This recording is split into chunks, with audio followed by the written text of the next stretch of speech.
Good morning, children, and welcome to First Step Sunday School. We are going to carry on with our Christmas story. We started last week, but this week we're going to have the next part of our story. But before we do the story, we're going to sing our hello song. So join in at home. I want to hear you all the way from my house. Here goes.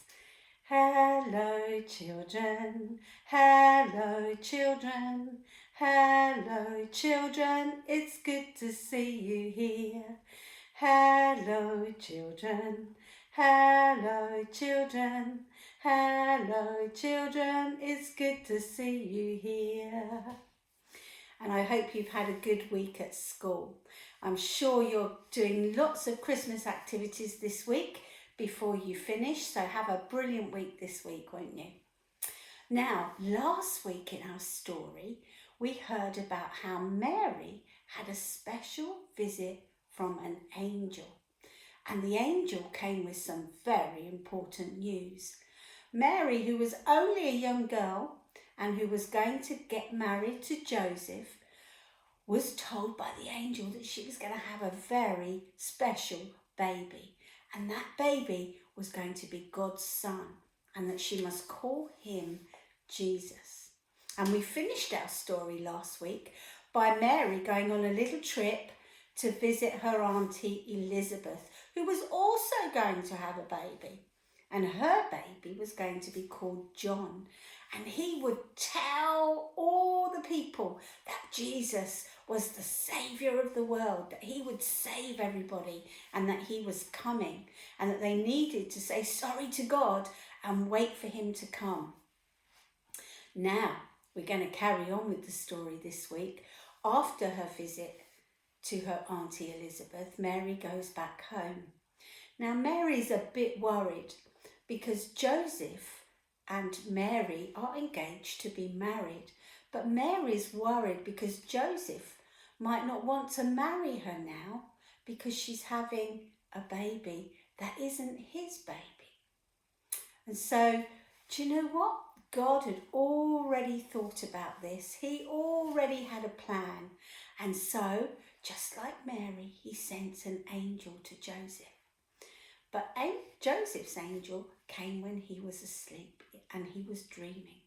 So Joseph was asleep at home in his bed, and then in his dream he saw an angel come. And the angel said to him, Joseph, don't worry about the baby that Mary's carrying in her tummy.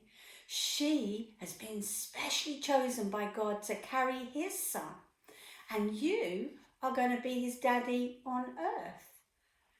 And Joseph, you must marry Mary, and you will be Jesus' daddy while he walks on this earth.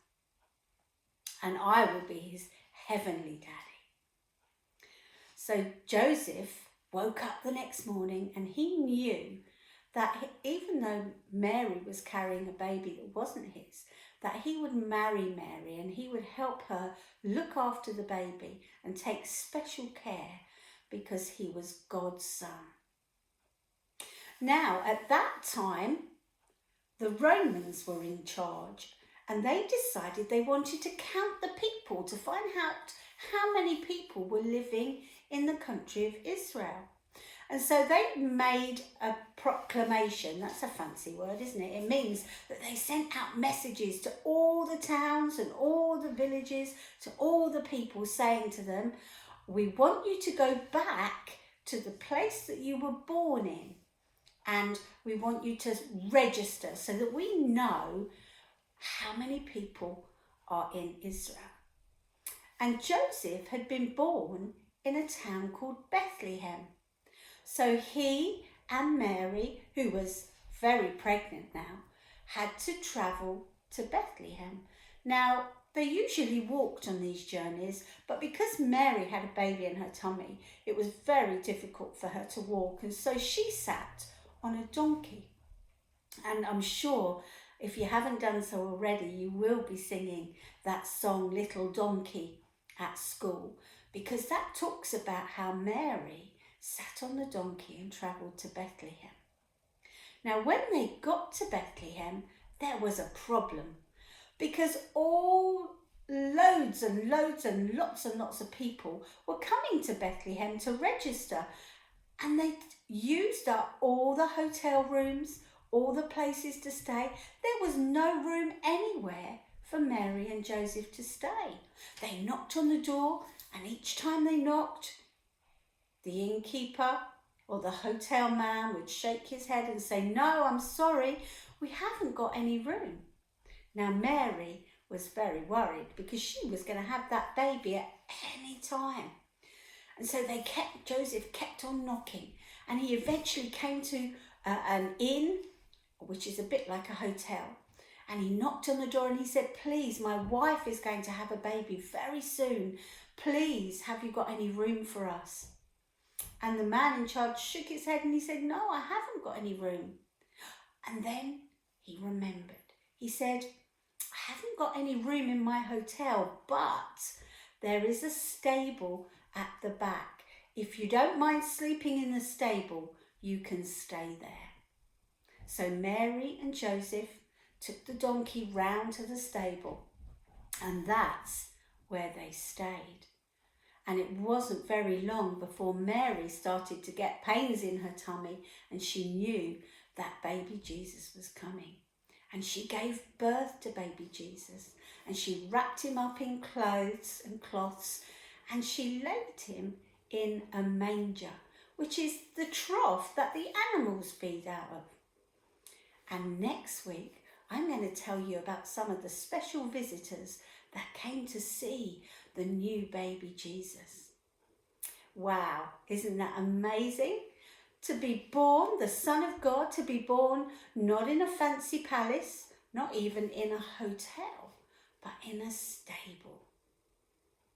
We're going to hear about that again next week. So children, I think we should finish with another song. How about, let's see if I can remember the words, that song Little Donkey. We won't sing all of it, just the first part, okay? Join in at home if you know the words. It goes like this. Little donkey, on the dusty road.